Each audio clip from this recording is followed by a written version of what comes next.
You're listening to That Home Loan Hub. I'm Zibuni Salimova, here to make home loans and property investing simple, smart and stress-free. Let's get you closer to your property dreams. If you're a first-home buyer and you are wondering whether you should buy a new build, whether you should buy an older property, or whether you should build completely from the scratch, listen up. This is the episode for you. Hello, James. Hello. What would you recommend without being biased? Because we know Rebecca's probably listening. Yeah, I know she will listen. Do you want to get in the good books or bad? Well, I would say, gosh, this is a hard one though, isn't it? Because it's going to come down to clients' personal circumstances and things like that. And I've never built a new home, but I can certainly see the pros of having a new home with a master builder or a registered, a really good builder, for want of a better word, because you know that the building shouldn't have any issues. Hopefully. Although, So, but when you're buying an existing building, a lot of the places in the neighbourhood where I live now, they were built in the 1980s, early 1990s. You just don't know what you're getting when you buy. And even if you get a building inspector, it might not necessarily bring to light everything that could be wrong with a building. So at least with those, if you're buying a new build, then you've got that guarantee of it. I think it's 10 years. 10 years for the master builders, sort of guarantee that they're going to stand by what they've done. Yeah. So let me tell you a story. So when I was a first-home buyer 10 years ago, 11 years ago, 12 years ago. Hold on. How many years 20 ago? 20 years ago. 20 years. No, it was before my son was born. He just turned 13. Okay. So about 14, 15 years ago, I think, when we first bought our first house. The rule at the time for me in my head was buy what you can afford. And I think this rule could still apply here. Buy what you can afford in a good area. Yeah. It doesn't have to be the flashiest house, but it's going to be a house that you can easily then sell or rent out and then move up the ladder. And that's exactly what we've done 15 years ago. We bought what we could. It was a little matchbox. I still have it as a rental. And the girl that's there, she's been there for 10 years and she's loving it. She's a single mom. But that was the house that we could afford by saving for our first deposit. And we got on the ladder. And then over time, we've upgraded the houses. Yep. And then we built. And this is where we're sitting right now. This is my third build. And I've learned so much over the years, I think it's super stressful building for your first home. Yeah. If there is a turnkey where you don't have to do any decision making, it's already done for you, it's already built, then sometimes it's easier versus going through the build process where you have to have a different stage for each build and you have to pay for different stages because things can go wrong. Like in our build, the first build that we were building, we could only afford a certain build. And I'm talking that was our third or fourth property by that stage because we built, we sold some to move. And building that first home, oh my gosh, what I've learned from that, for instance, that you need to buy the land separately and then you need to build. But you already have a mortgage on the land and you have to pay the mortgage on the land and the build while you're renting. Yeah. So that was a huge stress for us versus if it's already built and you just move in straight away, that's less stress, right? Totally. So that was one of the lessons that people don't think about, that when you're building and you're still renting, you've got double the cost. Unless you've got family that you can move in with for 6 to 9 months while you're building. Good luck. That sounds stressful, doesn't it?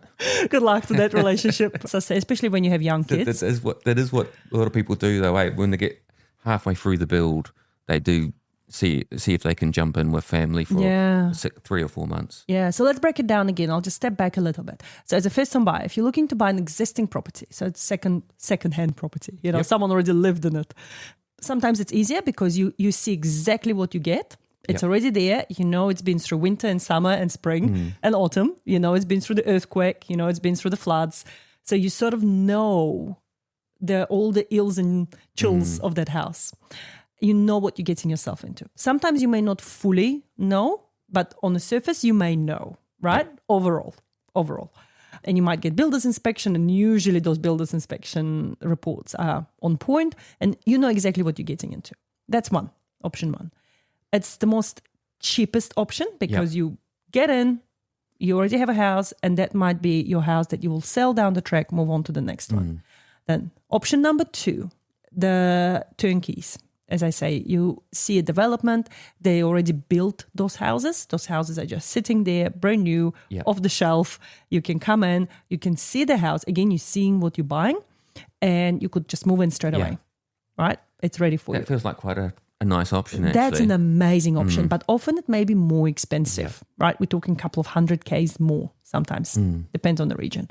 And then option 3 is building. And often people go, I really want to, design the kitchen the way I want to design it. I really want to design the bathrooms the way I want to design it. For instance, I'm from Soviet Union, right? And a lot of our people, they like, when you walk in, they like to have a wardrobe on the side because you come in, you take off your shoes, you take off your jacket, you put it away. I found in a lot of New Zealand... One of those cool hats as well. Yeah. The snow hat. A lot of New Zealand homes don't have that option. When you walk in, for some reason, New Zealanders don't get changed when they walk into their home. I don't know why. I know a lot of new builds have this option now, but a lot of older homes, they don't have that. You walk into a home, you just walk into a home, you keep walking. I don't know at what point do you take off your shoes and where do you put them. But in my culture, you walk in, you take off your shoes, you put it away, straight away. And then the other thing is we wash our hands straight away as well. So a lot of those houses that my country people may design is it may have a wardrobe and a washroom straight away. So again, this is where people go, no, I really want to build because I want to design the house the way it suits my needs, right? I was dealing with a beautiful Iranian couple, and this Iranian lady, she likes the steps. She wants the house to be different levels because this is what she's used to from her country.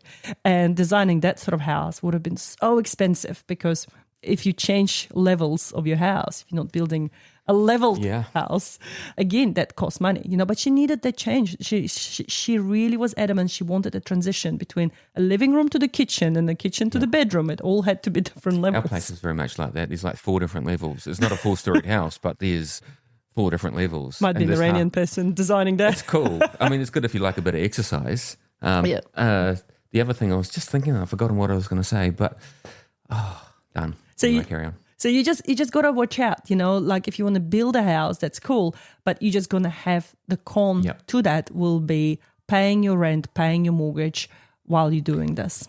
Well, that's the thing that I was going to say is that the people that we work with who are building a house and the difference between, say, building the normal off-the-plan type house and then you're adding all your changes, it's so much more expensive once you start making changes to the house that you really want.